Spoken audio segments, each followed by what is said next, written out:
Roll for Crit is made possible thanks to the support of viewers like you and our patrons on our Patreon page. You can become a patron for just $1 a month at patreon.com/rollforcrit.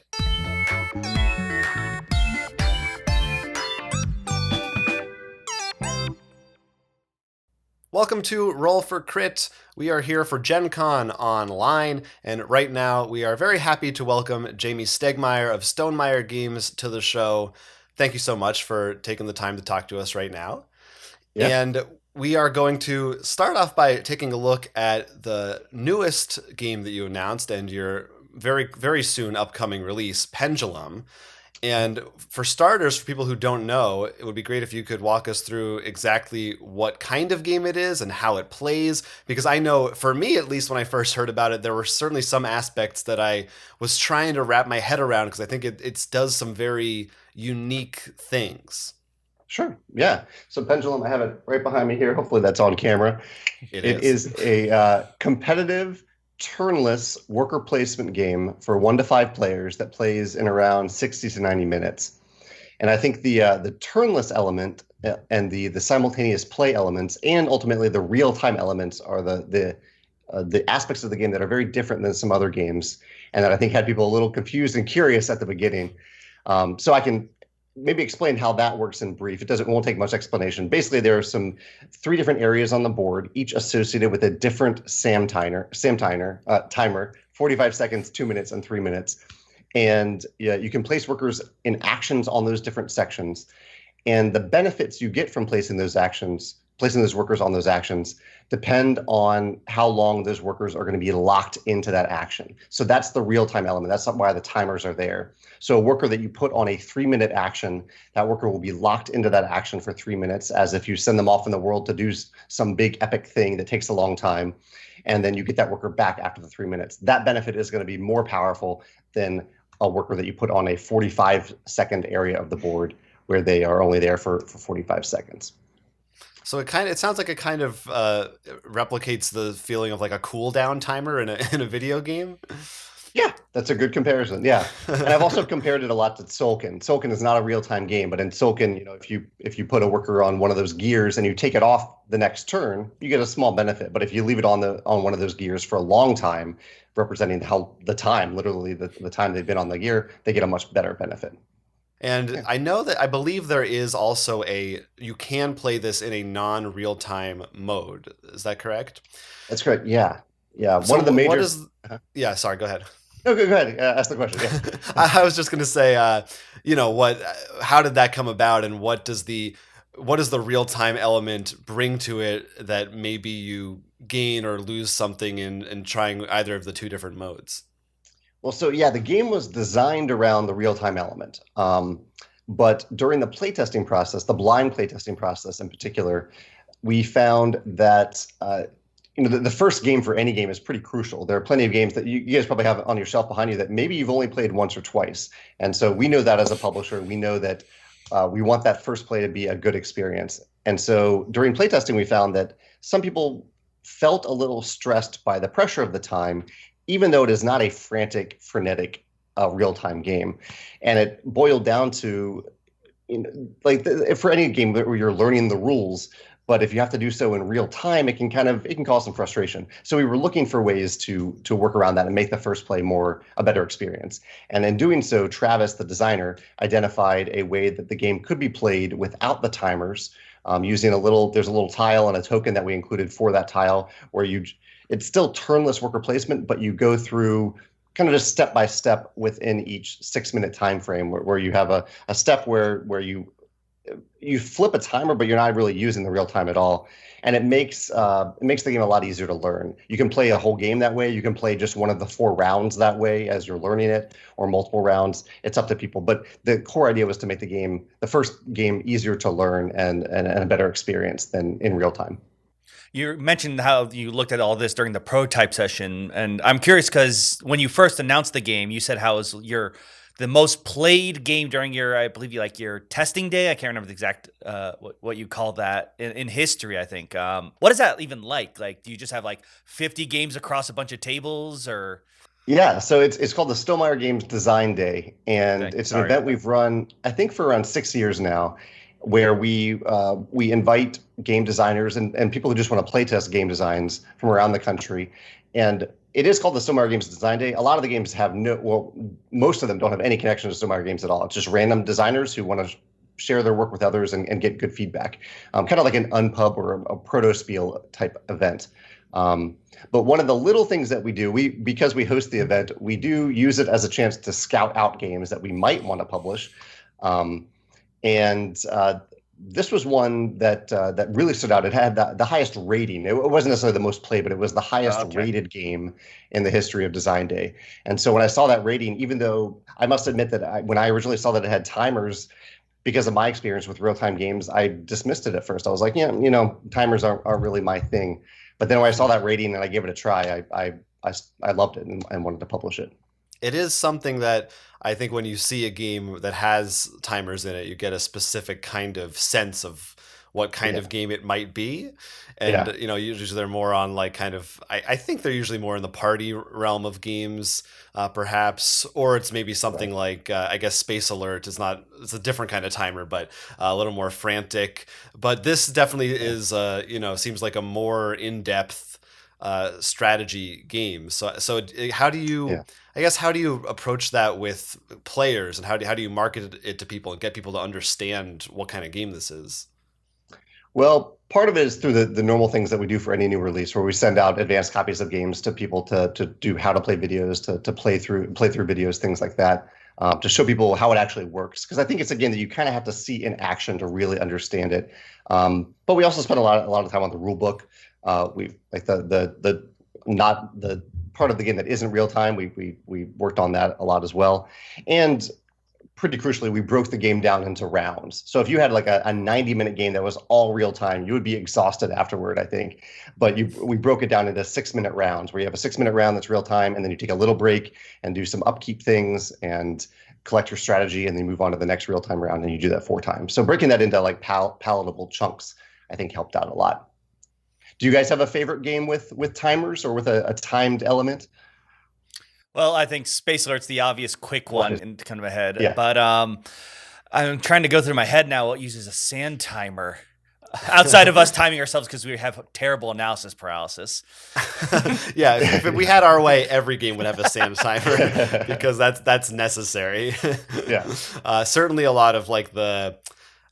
does Codenames come with one? But a lot of those types of party games, or like guessing games where you have teams and things like that. There was the Forgotten Waters recently.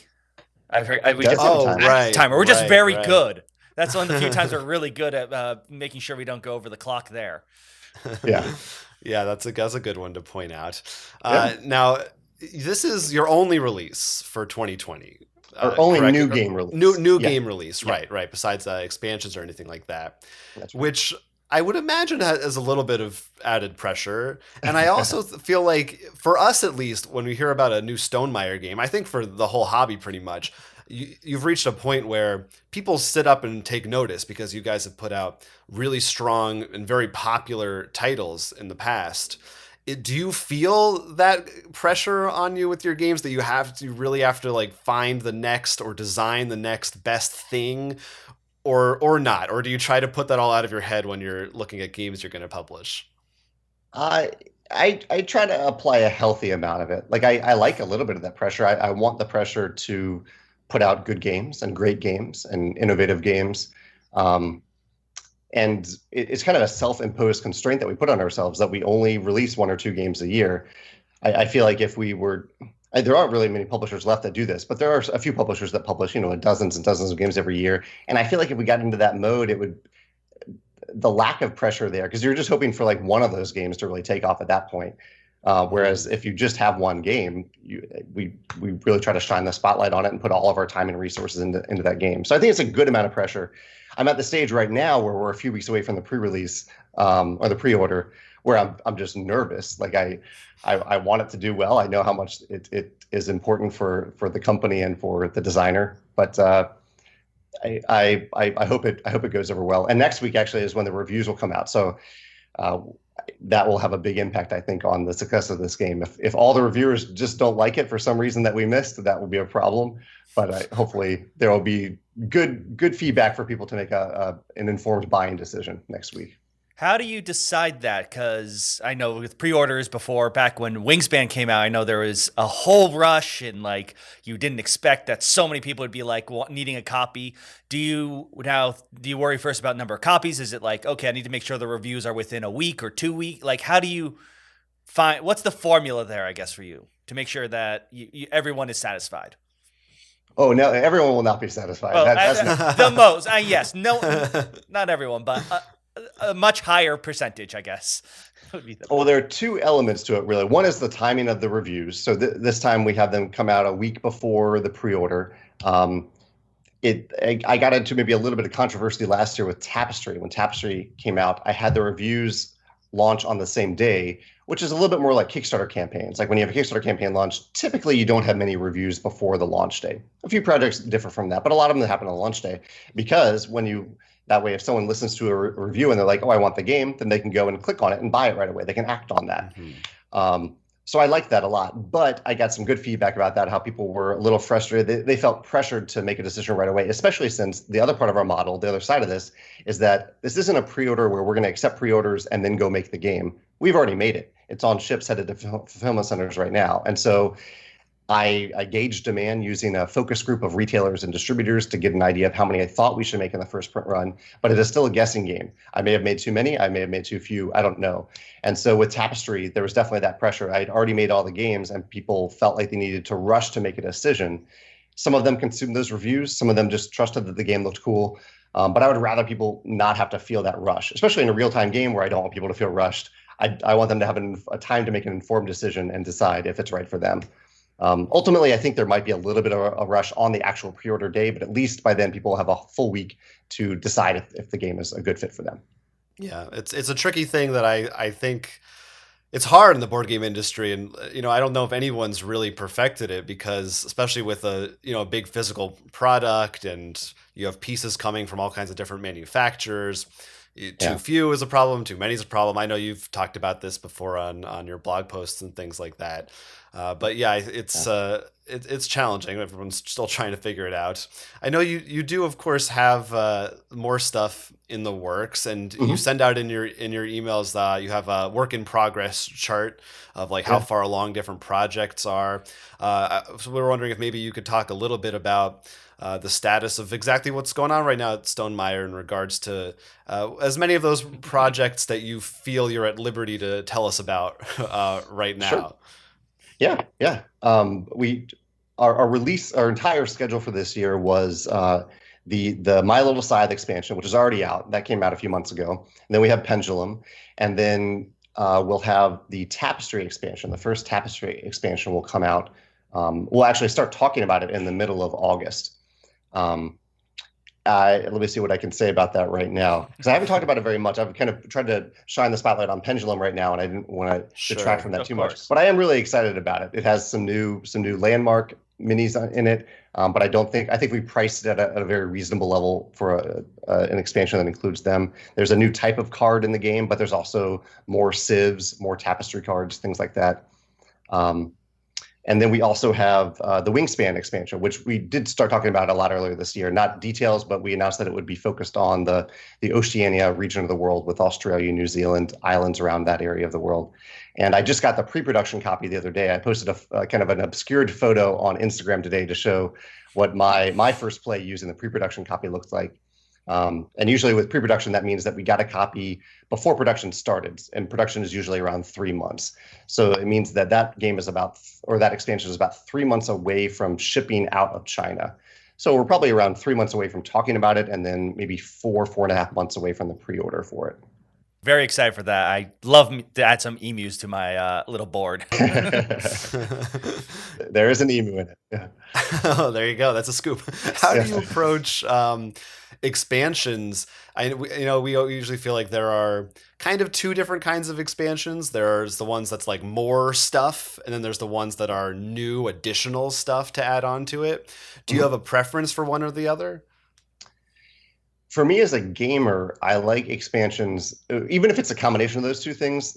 I like expansions that are very easy to integrate into the game, where I don't feel like I'm having to learn a whole new game just to play the expansion. And so that's typically how we make our expansions. With the Tapestry expansion, it's definitely that way. It's most of the things just get shuffled in right away, and there's just the new card type, but it's almost the rule book is like a paragraph long. It's hardly anything for that new card type. For the Wingspan expansion, this one is a little bit more robust, but even just the new rules for it are maybe 2 pages, and the rest of the rule book is an appendix that goes over all the new bird cards in it. So it's mostly a more stuff expansion, but there are definitely some new mechanisms in this expansion of Wingspan that don't add complications, but I think will change the experience a little bit. And part of it is us listening to people play the game. Like, so many people have played Wingspan at this point that we've gathered a lot of feedback about what people want about. And so as long as it fits with the core design philosophy of the game, we're exploring a lot of different things with it. I'm also curious about when it comes to designing expansions, because I know for Wingspan, I'm pretty sure people, you're going to hit this no matter what game, but I think people are complaining about the ravens. And in Tapestry, every time I heard like someone say this was strong, and then all of a sudden the next game someone says no, this was strong. How do you deal with that kind of feedback of like balance, so to speak? Because sometimes it's just who's at the table versus what cards came out. Like, how do you look at that when you design these expansions? Yeah, that's a great question. And two different cases there, because I think Tapestry was designed. I released Tapestry knowing that there were going to be elements of the game that emerged through thousands of plays that we couldn't find in playtesting. And so I treated it a little bit as a living game that over time we might make small adjustments to the civilizations.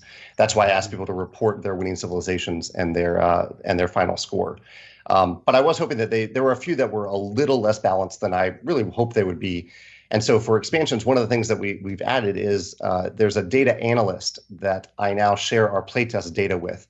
And so instead of me being the only person to really look over that data, this analyst goes in and does a deep dive into it. And this is his specialty. This is what he does for a living. And he does it as a volunteer for us. So he dives deep into that data for expansions and for new games now, and gives us highlights some things that I would normally miss. And so that really helped with the Tapestry expansion, where he did a deep dive into it. For Wingspan, for like the ravens, there is a little note in the expansion about the ravens, because there's actually a mechanism in the game, a little new thing that makes the ravens even stronger. And so we have a little note in the rulebook that says, if you are already frustrated by the ravens, don't do this thing for them. I can't remember if we asked to remove the ravens or just ignore this mechanism specifically when you play the ravens, one of those two things. But we do call them out in the rulebook in case people, the obvious thing to me is if people are really getting that frustrated about a card in Wingspan where there are hundreds of cards at this point, just remove the card. You're not going to miss anything by removing it. Yeah. Yeah, I think there's a mindset, at least for me, where it's but the game is not complete. I don't care if it doesn't work, if something might be broken. I must use all the components that I have. That's usually me, and that's the problem when there's a lot of expansions, because you're just like, Will, please, we don't need to use that too. No, we're learning to use it all. Right. But let's bring it back to Pendulum a little bit. This is Travis Jones. It's his first design. Is that right? His first game design. What is the difference for you? Obviously designing your own games versus taking on other people's projects. Do you view them differently? Do you have higher criteria or standards for yourself or for other designers? How do you choose people to publish their works? I would say the standards are about the same. I won't publish anything of my own that I don't truly love and that I think is innovative and will bring joy to people. And I apply the same standard to other games that we publish. But I have found that I have a lot of fun. I have a lot of fun being a designer, but I also have a lot of fun helping designers develop their games. And that was the case with Wingspan. That was the case with Travis with Pendulum. And one of the key things that's really nice with both Wingspan actually and Pendulum is that I got to meet the designers before we signed the game. And so I could see how they would be to work with. And even over many emails too. One of the first things we do when we are interested in the game is that we kind of poke at the designer, we poke at the game just to see how they respond. Because sometimes And I've done this myself. I've responded defensively to criticism in the past, as many people do. And so I want to see how the designers respond to that. If I poke at something in their game because the game that they're so passionate about, how are they going to respond? Are they going to respond defensively, or are they going to stand up for their vision and also hear the feedback and be willing to try new things? I like that combination of the two things. I don't want a designer who only says yes to everything I say, and I also don't want a designer who rejects every idea that I throw out there. So a good mix of the two, and that was definitely the case with Travis. Travis was awesome to work with throughout the project. Would you say the Pendulum, did it evolve quite a bit from the prototype form to, I mean, I'm sure it did, but are there any specific maybe things you can point to that have changed since you first played it? There was one element, and I always mix up exactly how it worked, but the timing element of like when, like right now you put workers on actions when the timer isn't there, and then when the timer flips to that area, that's when the workers are locked in. And that aspect was, and that's when like you pay the cost for the worker and gain the benefit. I think before the way it worked is when you pulled the timer off an area, that's when you were allowed to pull workers off and pay the cost and gain the benefit. And that was something I that felt a little off to me. It didn't flow as well. I found that players were like forgetting to do those things or forgetting to pay the cost, forgetting to gain the benefit. So that's a big thing that we changed. A lot of the other elements of the game stayed pretty similar. The biggest changes were in the user interface, because in a real-time game, we want everything to be instantly intuitive. And so there were like every player had multiple player mats, and I found that dividing your attention between two player mats and the board was just too much. And so we consolidated them. So a lot of that was like graphic design, UI stuff that I ran by Travis, that we tested with Travis, but didn't change a ton of the core gameplay elements that were there when he brought it to design day. Now, I'm curious with Pendulum, because I noticed that now with Wingspan, you added that sort of beginner's guide, and of course, My Little Scythe being a scythe that is more accessible to those of a younger audience. Do you take that now into account? Like, how can we make sure that someone younger can look at Pendulum or something, like as either a guide or extra beginner pieces or setup? Well, accessibility and onboarding new gamers, that's a focus of any of our games. And I really started thinking about that for Scythe, and then Scythe, 32-page rulebook, but I have a quick start guide that's on a single card. With Charterstone, I don't know how successful it was, but I did try to teach people basically as they were playing the game, things like that. So we're always kind of thinking about that. As for younger gamers, I mean, Pendulum is our first language independent game, so there isn't reading that you have to do during the game. That can appeal to younger gamers. I don't have kids myself, and so I have to really step outside of myself to think about that market. I'm more focused, I think, on hobby gamers when I design games and develop games. But I do try to get playtester perspectives, a lot of different playtester perspectives, people who are playtest with their families, people of different races and genders, and people who are different than me, to get a bunch of different perspectives as we design this game. So I think all that goes into the final product, but it's almost seamlessly built into our blind playtesting system at this point. By the way, people get on our cases for mispronouncing Scythe, which we sometimes give a hard TH. So hopefully everyone will be pleased now to have you here as the official arbiter to say it the right way. I still say it in my head as Scythe. And I have to like not say it like that way, but I've said it out loud so many times at this point. Yeah. Yeah, it probably gets ingrained in your head for a while when you actually make a game called that. And another thing a lot of your games have in common, Pendulum as well, is a pretty robust solo mode. Yeah. And I'm curious how it works specifically in Pendulum, but also just overall how much you put into those solo modes and what you try to accomplish with those versus the traditional multiplayer modes. Yeah, this is not my area of expertise. It's more of an area where I've trusted Morton and the Automa team to do a great job with it. I'm much more of a multiplayer player and designer. But I mean, I basically years ago I gave Morton free reign to add whatever components he needs to a game to make his Automa system be what it can be. And for those who haven't heard of it, it is a solo mode that simulates an intelligent opponent without requiring you to go through all the upkeep of actually like playing the game for someone else. Usually it involves a deck of cards that you're flipping, sometimes combining cards, but you're usually flipping a card and doing some stuff on that card and then moving on and keeping your focus on your strategy instead of maintaining a player that's not even there. Right. Have you guys played any of the Automa modes for our games? Oh, we have. Oh yeah, we did Yeah, Tapestry. I know you did Will's on Wingspan. Yeah, I'm sure so. I did it with the newest expansion, and that was interesting. Yeah. I did come out. I think I was able to scratch by in that one. Nice. Yeah. Yeah, we want them to be challenging, and usually there's various difficulty levels that you can choose from as you master them. Yeah, I don't think I used the. I think you added some much harder cards, if I recall, and I don't think I used that. I played it easy on myself. It's a good way to start. Yeah. Yeah, I think I usually struggle more in the solo modes than against real people.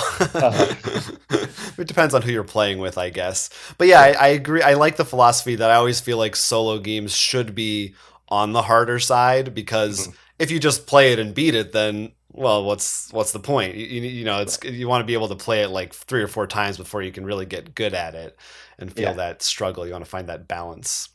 But there's Pendulum is what's the official release date for it? I haven't announced it yet. When will this video go live? This will go live at Gen Con? Yeah, during Gen Con. It's usually around two months after the pre-order date. So the pre-order date from us is August 5th, and we will ship throughout August. That's when the fulfillment will happen. And then it'll be a few weeks later that the retail release date will happen. Yeah. Okay, well, I'm sure people. We don't need to tell people. They're going to be staying tuned. They're going to be hovering over their computers at the time when the pre-orders go live. Very exciting, and along with the rest of all the other stuff that you have in the works. Any little teases maybe we could squeeze out of you in terms of next year's projects? Any secrets on the books, like some of those code names that you're working on? It's okay if it's off limits. I just had to ask. Wink twice.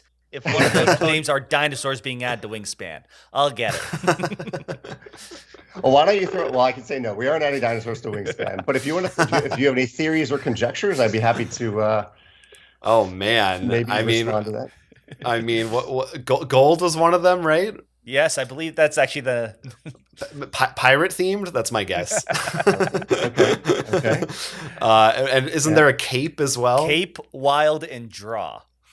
Cape, wild, and draw. Yeah. I mean, cape. I would think has got to be superheroes, right? Or maybe it's like a cape, like you're on the Cape, like Cape May. No. I think they're all red herrings. Like draw has no cards; it's only dice. Hey, it could be a drawing game. Maybe it's a roll and write. I don't know. These are actually I could talk about that. That isn't the connection. That isn't what drawing is. But I have this game Rolling Realms that I made for the pandemic times when the coronavirus started. It's a roll and write game. I just released it for free, and it kind of designed it with people in real time over Facebook Live over a couple weeks. I haven't played it in a little while on Facebook Live, but we have pretty much decided to print it too. It'll be very cost effective. It won't be an expensive game like some of our other games, but that isn't Codename Draw, but that is a game that will be a roll and write game. Probably come out next year, I think. Yeah. So awesome. That's something that actually I've not talked about. So you guys can get the little scoop on that. It's not a big exciting product, but it is something that I've had fun with, and I think people have had fun. I'm still excited to hear about it. Yeah, it's always good to have something during these times. Have you had the chance to experience too much of the like the online conventions or just playing stuff online with people remotely at home? How have you? What do you think of the whole situation we're in and how people in the gaming industry have kind of reacted to it and adapted to it? Oh, I love how companies have adapted to it. Like AEG was doing Tiny Towns playthroughs, I think every week, maybe even more often than we took part in one of them. Yeah, you did. Okay, awesome. I love that they were doing that. That is so cool. And a lot of companies were releasing things for print and play that they wouldn't normally have done for their games. We did the Rolling Realms thing. Personally, I have fallen in love with Board Game Arena. You guys played on Board Game Arena? That's actually one I have not tried out yet. Yeah, we've done plenty of Tabletopia, Tabletop Simulator. Haven't gone too much into Arena. I love how Tabletopia and Tabletop Simulator look and feel. I love how it simulates that tabletop play, but it just takes so much more time to play a game on there for me. Like I don't know all the hotkeys and whatnot. So they can be frustrating for sure. Yeah. And there are certain games where you have to like put cards under the deck. I had some friends that were playing Paladins of the West Kingdom on there, and on Paladins you draw 3 cards, you put one on the top of the deck, one in your hand, and one on the bottom of your deck, And that you can, in real time, you can do that in like 3 seconds. But on Tabletopia, Right. it takes a long time. So anyway, Board Game Arena is a platform that is more intelligent. It knows all those things for you, and you can play with people. And so I host my weekly game nights there now. And I'm looking forward to getting back to real gaming, but that'll still be a while, I think. And that has prompted me to actually put some of our games on Board Game Arena. So I think Tapestry will be the first game of ours to be on there. That reminds me, in a much earlier blog post, I can't remember which one, but you talk about like some of the best games that you've had playing during quarantine. I'm curious in your thoughts on doing something where you brought up, I think, the Quacks of Quedlinburg. Thank you, because Jonathan already knew I was going to butcher that. Like how you said it was great if people had their own copy. Like, what are your thoughts on that? Yeah. Like, how some games work if everyone has their own version of it, and whether, or if, for example, ours just to host the entire thing as Scythe and to move everyone's pieces or something. Like, Yeah. What are your thoughts on that? Like, how seeing people try to adapt, I guess, for the online world. I love that people have had the patience to do that with certain games. The video that I did about it mostly focused on games that like one person could have and have the camera on that game and people could play along. Games like On Tour, Just One works really well that way. Mm-hmm. Ink and Gold works really well that way. But there are games like Quacks. So you mentioned Quacks. I think Quacks is a great example that can function pretty well if you have your own copy, if everyone has their own copy. I haven't done a lot. In fact, I don't think I've done any of that style of gaming, though. It was for like the first 2 months whenever I hosted a game night, it was using those games where only I needed a copy and I could just put the camera on it and run it. And then, as much as I love Just One and lighter games like that, I am a medium weight Euro gamer at heart. And so that's when I needed to look for something else, and I found Board Game Arena. So that's. But I think I've heard people playing Wingspan on camera where everyone has their own copy and they just don't mind that I could have the emu and you could also have the emu, things like that. I think that could work. Yeah. Yeah, we've done our fair share of it, and it can be rewarding, but it can certainly be challenging in trying to figure out the logistics of it. Yeah, we did a version where everyone has their own personal hand, so I actually set up a little webcam at the side for Jonathan, and it would just be like, all right, play that. No, yeah, that one. Yep. And that one. Yeah, it can be a struggle. Well, thank you again so much for doing this interview remotely with us and for allowing us to have you as part of our Gen Con Online celebration, which is as much as we can do this year. Hopefully everyone at home is enjoying it, and hopefully you're having a good time currently with all the projects that you're working on, and hopefully you're not losing too much sleep over the preparation for the pre-order of Pendulum. But thank you. We appreciate you hanging out with us and for taking your time. Anyone who hasn't, definitely go to Stonemaier Games' website. We'll put a link in the description because you write a lot of really interesting blog posts that go more in depth to your design process and just your thoughts about the industry in general. So that's an easy recommend. Is there anywhere else you would tell people to follow you online? Oh, that's the best place to do it. All of our, like my YouTube channel about game design is linked there. My Instagram, where I sometimes tease upcoming stuff, is there and talk about games that I love. So it's all linked on our website. If anyone goes there, they'll find it. Yeah. Perfect. All right. Well, this has been Roll for Crit, and thanks so much for joining us. Thanks. Bye. Bye. We always have to wave to say goodbye. Oh, yeah. Thanks to all our members of our Patreon page for making this show possible. You can sign up for exclusive benefits or help us by liking and subscribing. You can also take a quick survey to help us improve Roll for Crit, and in exchange, you'll receive access to a Patreon exclusive podcast episode. Stay up to date on all our Gen Con Online coverage, including live gameplay at rollforcrit.com.